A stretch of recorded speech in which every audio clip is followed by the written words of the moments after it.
Hi again, and thanks for tuning in. So, for those who are new to this channel, welcome. And this is C.Forge. I paint 3D printed models. So, for this video, I'm going to paint my second Lara Croft statue. The detail on this model is crazy and it's amazing. Before we start, it would help a lot if you press like and subscribe and hit the notification mark so you will not miss my future videos on more painting stuff. So on to the video. Whenever I start working on a kit is always the same procedure: glue, fill in the gaps, and then sanding. I had a tube of Tamiya putty laying around which I wanted to finish, as I really don't like using this. Could be it is not meant to be used the way that I use it, but it's too sticky and not really easy to work with. Now time to close up those gaps.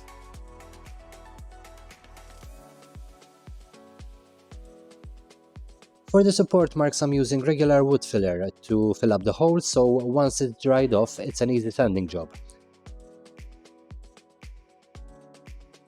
Also, side note, my coffee mug will show up a lot in this video because you gotta have coffee, otherwise I wouldn't have survived. For the magnets, I sanded the holes with my rotary tool just a little, as the diameter was a little smaller, and glue them with super glue in place. Also, it's very crucial to make sure they are in the right direction, otherwise you will have a bad time removing them once it's glued in place. Now this will make the job easier. Behold the Milliput. So the Milliput is a two-part epoxy. You mix two pieces together till fully combined, and you just slap it on to fill any holes that needs filling. I had to put holes on both ends on certain pieces just to avoid suction during printing, otherwise I would have ended up with failed pieces. You can see how it can be applied and shaped to one's deepest heart's desires. Since I blew up the scale on Lara, I have to split the dibbo into two pieces to make it fit into my printer, so I'm just gonna milliput the shit out of it. Also guys, take your time to shape it as much as you can so you can make your life easier to avoid a lot of sanding, cause God knows how much I hate sanding. Here I went with a lower grit sanding tool so I can speed up the process.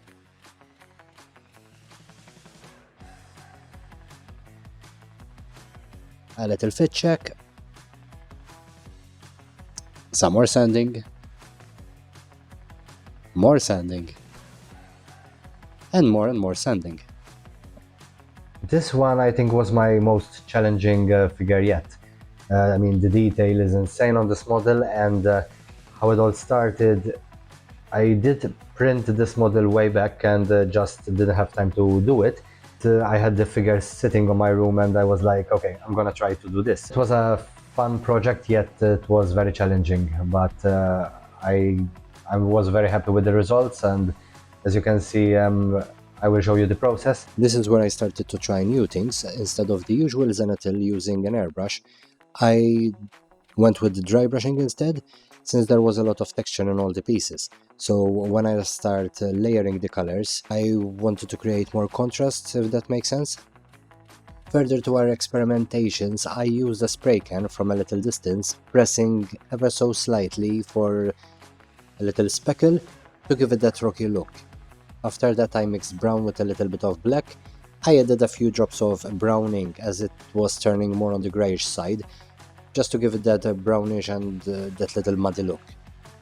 For the tree trunk I used both dark and reddish brown, thinning it down so when I applied it you can see the zenithal underneath and give that withered look, or at least that's how it looked to me.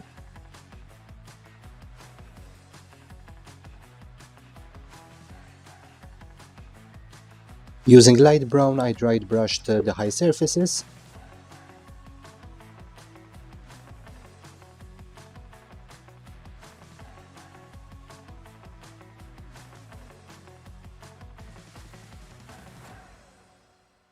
Now you can barely see it, but I used a dark brown wash to darken certain parts as I wanted a more muted brown on the tree trunk. After that I mixed another brown with a light greyish color and I dry brushed it all over the rocks and stones. While at it I went over the ropes with the same mixture as well.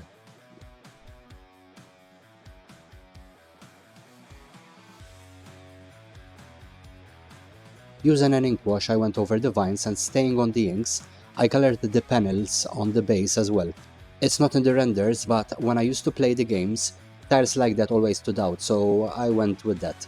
Keep in mind, even though that I'm adding a lot of detail, I try to make everything less saturated as possible, as I want the focus to be on Lara. Now a little brown to paint the wood thingies on the side of the base. Since I still had some paint left, I added water and used it as a wash on the ropes to make them look dirty, I guess. Using a green color, I painted the grass and leaves going through all the pieces, making sure I don't leave anything behind, and trust me, there was a lot to cover, which sometimes I couldn't understand if it was just the tree trunk or moss. Slapping some dark green as a wash to give it more detail. I just added a little black to the green I already had at hand and just smear it all over.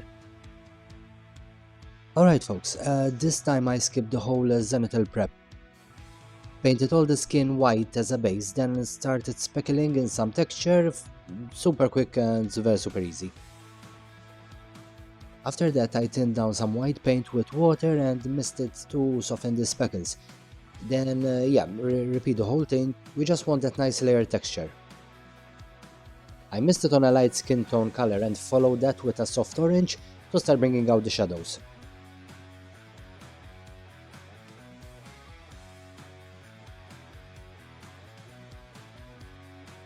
Now for the washes. Started tinting with the yellow, red and blue until I got a tone that looked just right. Side note, seal your work before the washes and let each layer dry completely. Then I used a green and brown wash to bring in a bit of a olive tone. And then I hit the highlights with a transparent white. Now here I added the red wash to tint the face and give it more dimension.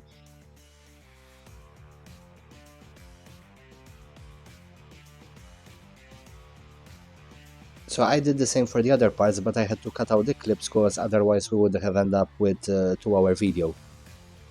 After that I soften everything again with a transparent skin color.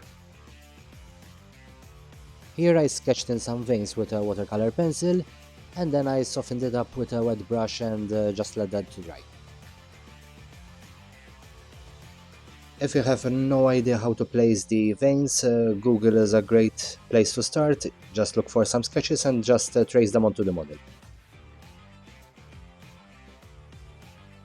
So onto the top. So this time I first painted the outlines of the top, so then I can put the masking putty on top of it, so when I spray and dries off I can remove it and I don't leave that dried layer, if you know what I mean. So I thought it might help, and luckily it did. Then after that dried I used a grey to paint in the highlights and a darker blue spraying from underneath to paint the shadows. After everything has dried I used an aln oil and I just paint it all over the top so it creates more texture, so to speak. So for the belt on her top I went with a foxhide brown. I painted everything with that, and on top of it, once it's dried, I went with a darker brown to kind of like show different material or textures, if you want to say that, and I just paint everything. And once that's finished I moved in for the face makeup. If you don't know how makeup is applied, you can check a makeup tutorial, see how contouring is done, and you can follow that and apply it to the model. Just when you put everything, just wipe off the excess with a fluffy brush and keep building the layer slowly and slowly. If you make a mistake, the best part of this is you can use an eraser, you just press it on top of it and it will just lift up immediately. I mean, it never occurred to me that after watching so many videos on YouTube, I would end up using makeup tutorials to paint statues. And once we are happy with the face up, we seal everything and continue from there. Now, finally, we're getting closer to the finish line. Here it's pretty straightforward. I painted the hair with just a normal brown. For the highlights I used a lighter brown, more on the yellow side, and from underneath I used a darker brown for the shadows. So after I finished with the hair I went back to the portrait. I used my watercolor pencil to paint her lower lashes and to start making start giving her more like a smoky eye, if you know what I mean. For the eyeballs, I went with a gray instead of a white, because this one is more on the realistic side. And after that has dried, I used a pencil to sketch out the irises. So for this part, it's not technically necessary, but recently I got a magnifier glass just so I can get really in there and try to paint as much detail as I can. So yeah, take your time on this step and just start painting slowly and get those details in. Then once everything is finished, I put the hair together just to see the skin color, to see if there is a good enough contrast in between the pieces. And I went in there and did more eyeliner to give her more of a dramatic look. Well, for the boots and the gloves, nothing special. I just used both of them. I used the same brown color. Then I went with foxhide brown to dry brush the high areas. After that, once it's dried, I used a sepia ink to add more saturation to the pieces.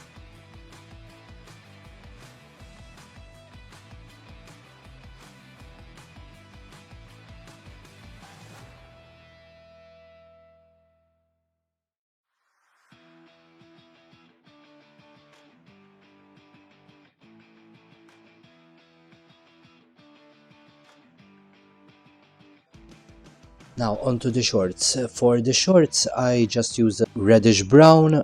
After that, I went in and used a lighter brown for the highlights. And once that has dried, I went in with my watercolor pencil and started sketching out, threading around the pants to give her more detail. It was pretty late and I needed some shortcuts at that point. And after everything has dried, I just a black color and start painting the harnesses. And I used a black ink for the holsters, just to try to portray different materials. For the guns, here as you see, I masked the holsters. I painted the guns in a silver. After that, I used a dark aluminum and painted the details on the gun. After everything has dried, I used a black wash. And once everything has dried, I went with edge highlighting and I highlighted the edges with a normal silver color. Of course, we cannot forget her little pouch on the back. Pretty straightforward.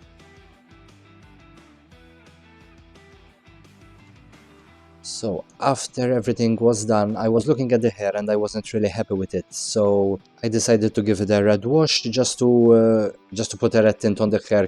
Since this is a unified Lara, for me, her original hair color was more on a brown, reddish maroon, if you know what I mean. So I wanted to give a little bit of that to this model. Now for the tedious part, this bow holder, bow sack, I don't know what do you call it. So I mean, I just painted everything with these colors that you see on screen. There's no point for me to tell you each color, I mean you can see it. But every stitching on it I had to manually paint each and every single one of them.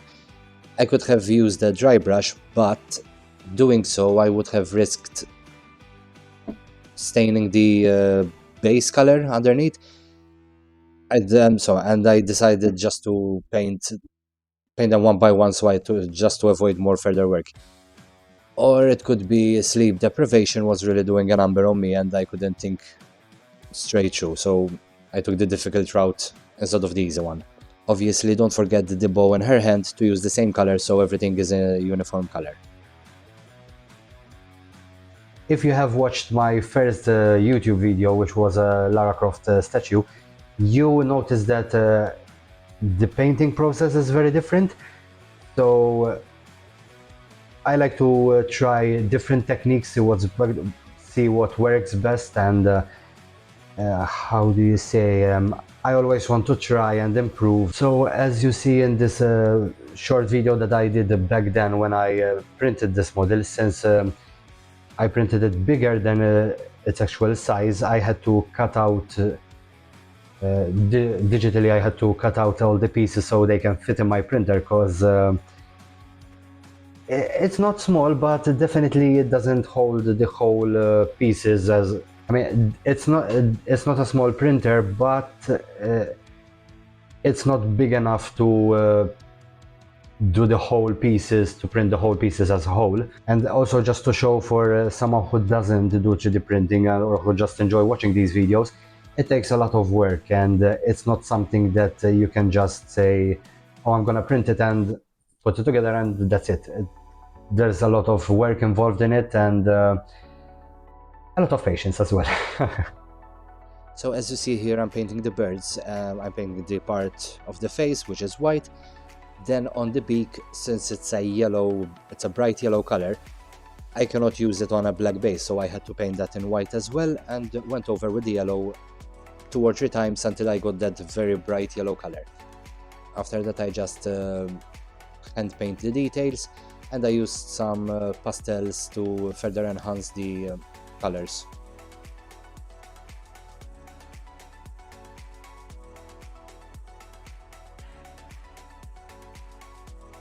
So for the monkey, I think it was the most easiest one to do.